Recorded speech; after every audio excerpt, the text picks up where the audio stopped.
This is Giddy Up with Gareth Hall this Friday morning, talking about Hall of Famers.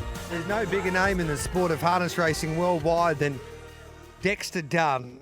What about this for a resume? 10 times he won the New Zealand Drivers' Premiership. He was even winning a Canterbury Sportsman of the Year in the southern part of New Zealand, defeating All Blacks. He's won a Miracle Mile and a Hunter Cup with his favourite horse, Chris and Me.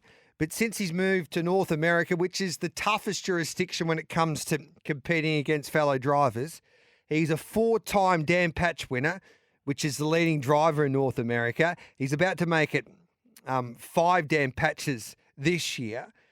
He won $16.6 million US dollars in prize money last year when it came to driving. He is a unique talent, a generational driver, and he is the leading and number 1 seed for the Ultimate Drivers Challenge, which will be being conducted for the first ever time on February 21st and 22nd at Albion Park. Now, the Ultimate Drivers Challenge is harness racing slot race. So there were, I think, 10 slots up for grabs. We've got a slot, Giddy Up, and SEN Track. We're combining, of course, with Garrett's Horse and Hound. And we've got the young gun from Queensland, Angus Garrett. But Ladbrokes they've got the checkbook out and they've got Dexter Dunn. And the champion driver joins us here on Giddy Up on this Friday morning. All thanks to Garrett's Horse and Hound for all of your equine essentials. Dexter, welcome to Giddy Up. Gareth, thanks for the intro, mate. It's always a pleasure to talk to you, my man. How's life these days, mate? You're flying, you're dominating up there in North America, and you're on a little bit of a break right now. So how long do you have off before you head back to America?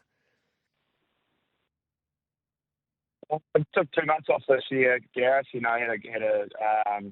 really lucky, had a great year last year up there, and got to take a couple of months off, mate. So I'll be going in fresh, as you can say, but still proud to be representing Ladbrokes in the Ultimate Driver Challenge at Brisbane. So when did you first hear about this driver challenge? And obviously you're a competitive beast, but are you looking forward to it? It's something different. It's something that's never been done in the world before.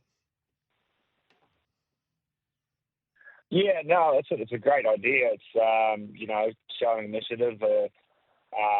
Great to be a part of it. The inaugural running of it.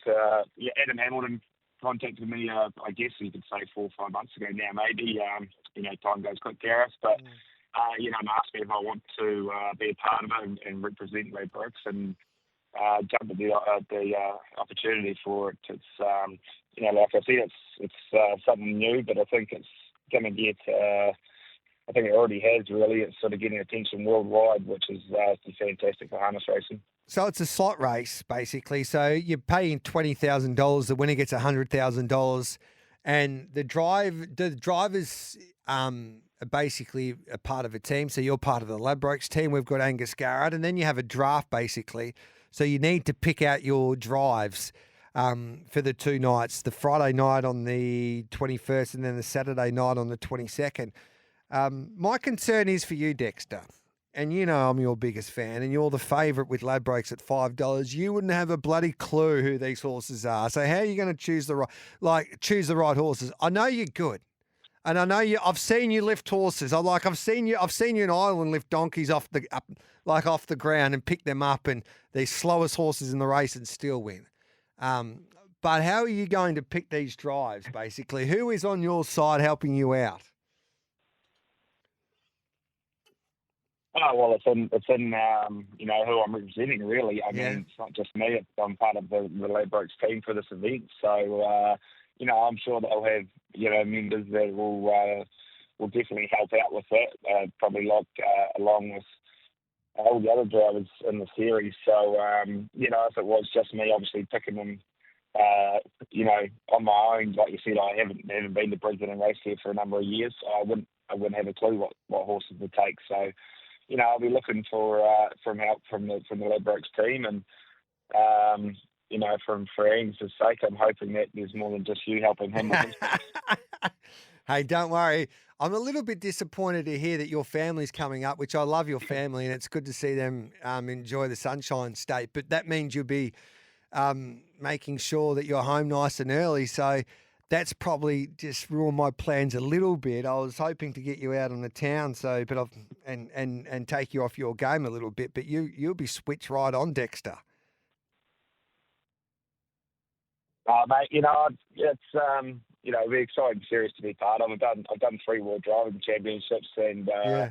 I know how fierce the competition is on the track, but the camaraderie off it's all equally as good. So, I'm sure it's going to be a great weekend. There's going to be a lot of people there, and obviously the drivers, but there's going to be a lot of fan bases for each driver as well. So I'm sure we'll be having a couple of cocktails and enjoying ourselves off the track as well, mate. So you're the favourite. Junior, he's talking up a game, but he's been probably a little bit disappointing since he's come across to the east. Like, he got completely lost in the Eureka.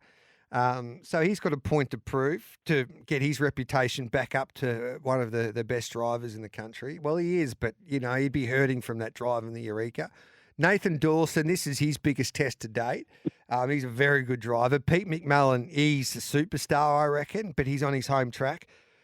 Tell us a little bit about Yannick Gingras. He's at $8. You drive against him a lot in North America. How good is this driver, Yannick? Yeah, Yannick's a great driver. Extremely aggressive, extremely competitive, and really, really smart person. So his record speaks for himself. You don't get the stats that Yannick's achieved over his career without being a great driver. So he's a Hall of Famer himself, and there's a reason for that. So, I think the local boys there will be probably should be favoured over us. They race the all year round. They know every horse in the field. So, it's going to be tough competition. Yeah, so there's Yannick. And what about Bjorn Goop? You would have driven against him on numerous occasions. He's a superstar in Sweden, his home country, and he's the biggest name in the sport there. So just explain how big Bjorn Goop is. Yeah, Bjorn's, like you said, he's a superstar in Sweden. I think, in Sweden, I think harness racing is the third most popular sport over there, and Bjorn's front and centre. He's the face to harness racing in Sweden, so that probably would sum up how big of a superstar he is. Driving, he's a world-class driver. He's done it everywhere. He's driven in America, numerous times, and in a lot of other countries. So, he's, people, there's only trotters obviously in Europe, but Bjorn's been in a lot of competitions. He's driven plenty of paces over his career, so I don't think we can use that as an excuse. And he's also a great guy. Looking forward to competing against him once again. He was on 2 of my World Drivers teams, and I know how tough he is to be on the track, and raced against him in the elite lot there a couple of years ago. He's world class.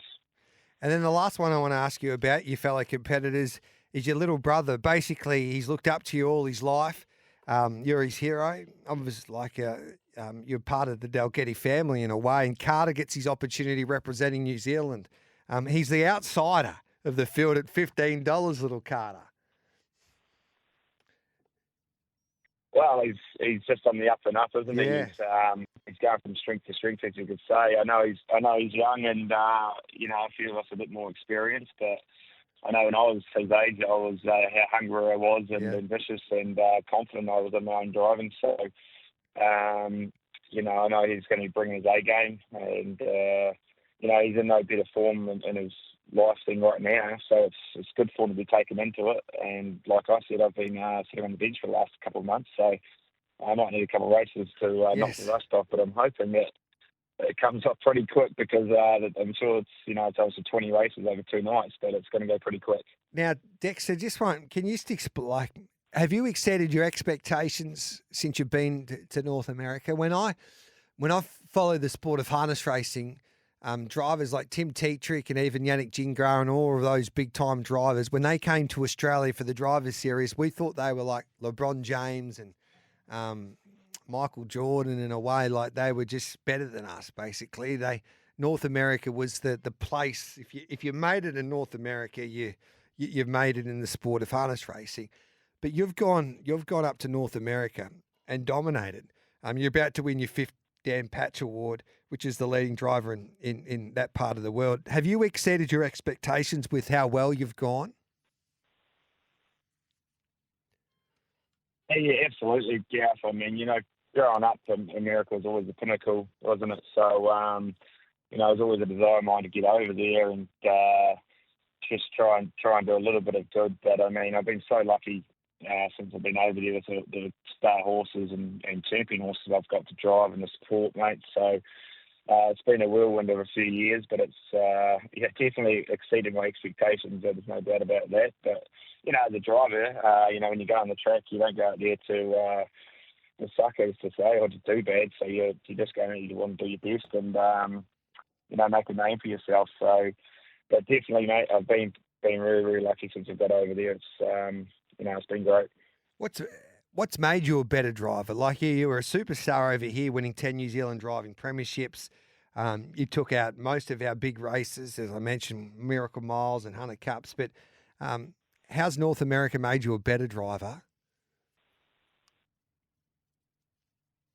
Well, I mean, it's different racing. I definitely had to adapt to the racing style over there. But I think that's wherever you go, and going from back in the day when I used to go from New Zealand to Australia to race, you to adapt to where you're going. So, but I think experience always helps, Gareth. The more you're out there, the longer you're out there, as long as you're still sharp enough.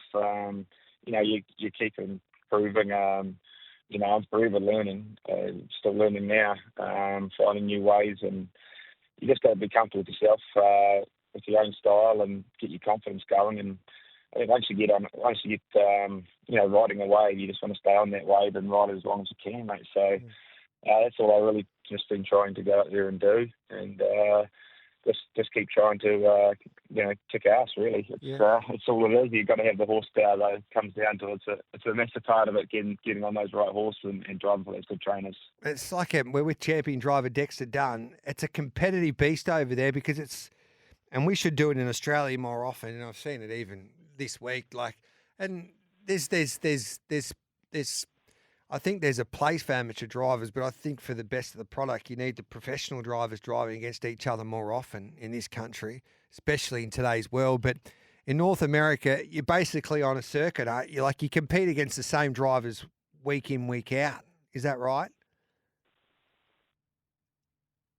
Yeah, I mean, I guess we'll sit on the grand circuit train, I guess you could say, and there's a bunch of us that we just really chase the grand circuit around. There's so many tracks over there, and a lot of tracks have the drivers that just drive that track, and that's their base. But there's a bunch of us that just chase the grand circuit around throughout the season, from track to track and state to state, chasing those good horses. So it's extremely competitive over there. There's never an inch given, and I love it though. I love competing, and I love the aggression of it. So. But it's definitely competitive, and you've really got to be on top of your game over there, especially on those big races. Like you do to be fair. Yeah, so you're basically flat out for 6 months. You're based at New Jersey. So just explain, say in August and September, or July, August, September, like your schedule. What does it look like? We start off there. Obviously, like you said, I'm based in New Jersey, and all the 2-year-olds coming through, they start trialling 1st of June, the first trials for them. So we're sort of all around New Jersey, Pennsylvania, and New York through that period, and then we have the Hamiltonian early August, and really from that moment on, we hit the road. Living out of a suitcase, really. Spent a lot of time down in Kentucky.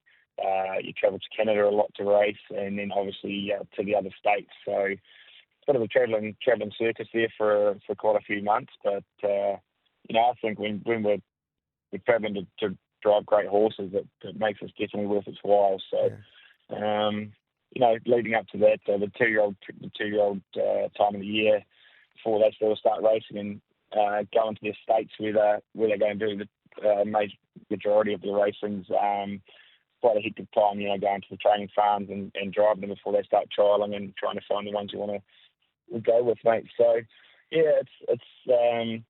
we're really, really busy good 6 months of the year, and a steady part for probably another 3 months, and you do good enough. I can, this time of year when it's winter over over in New Jersey right now. I think they're the coldest winter in about 15 years this winter, and I've been over here for 2 months, mate, enjoying the summer. So it makes it worth its while. It's, I'm pretty lucky I got that side of it. You're living the life. Like, you dominated that much last year. 8 of the 12 Dan Patch honorees, which are the horses nominated for the Dan Patch, which is the top honour, you drove. So you didn't let anyone else really have an opportunity, basically, last year, Dex. Yeah, I mean, it shows how lucky I was. The horses, the stock I had to drive last year, and shows you how things go with racing. I really got off to actually a really slow start the first part of the year. I was one sort of asking myself if I knew still how to drive a horse, but things picked up, and then, the horses, ones I started off at the start of the year just got better and better, and then I picked up, a few other great horses throughout the year, and that just kept off the year ahead for me. So, it's got to keep working hard at it, but I was, like I said, mate, very, very lucky the stock I was sitting behind, that's for sure. Well, we're super proud of you, Dex. Who's the best? This is a good question from Tom, and I can't get to all of those questions because the news is coming up, but we'll interview Dexter plenty more times before he goes home. Who's the best driver that you've competed against in your illustrious career?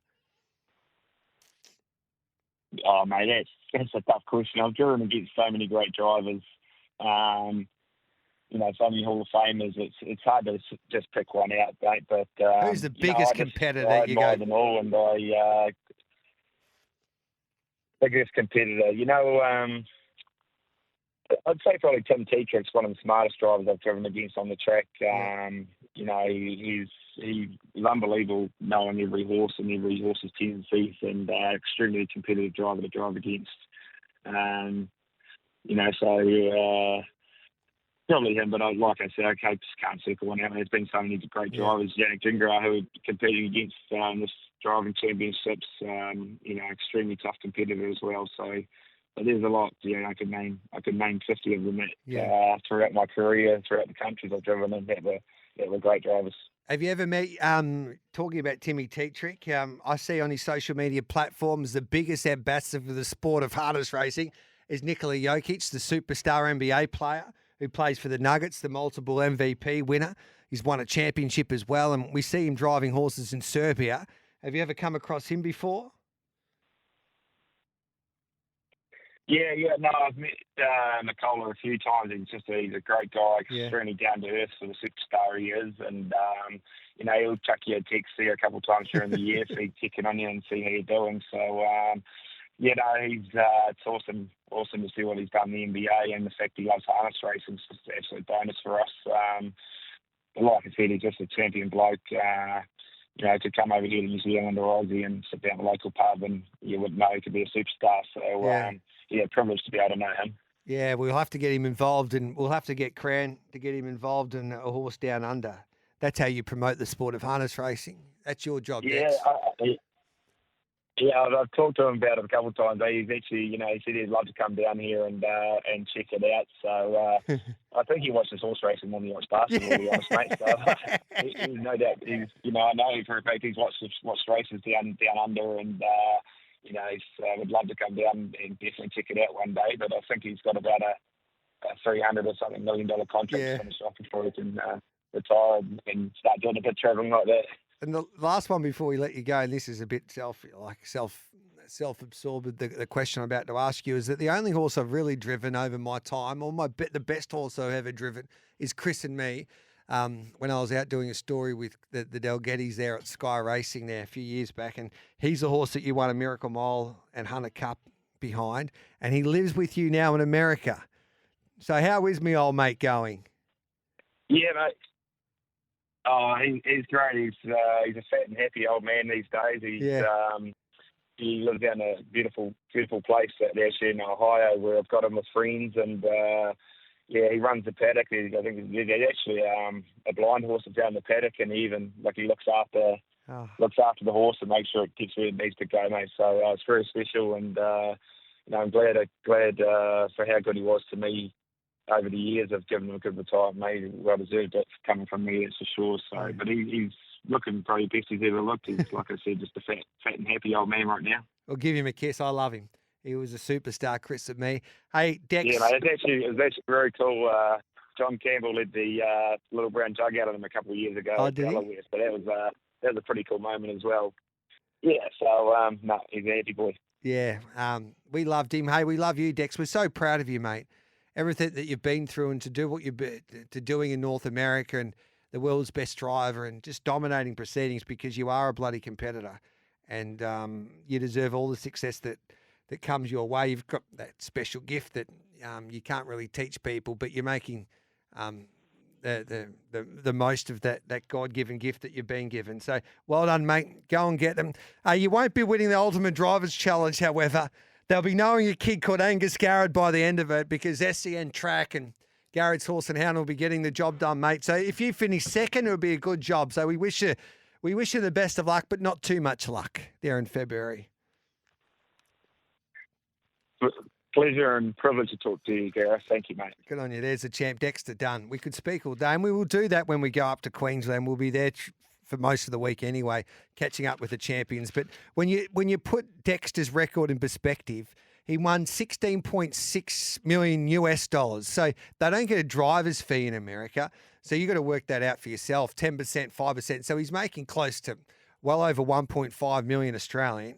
And yeah, when his record speaks for itself, he's a star, and it was great to have him on Giddy Up this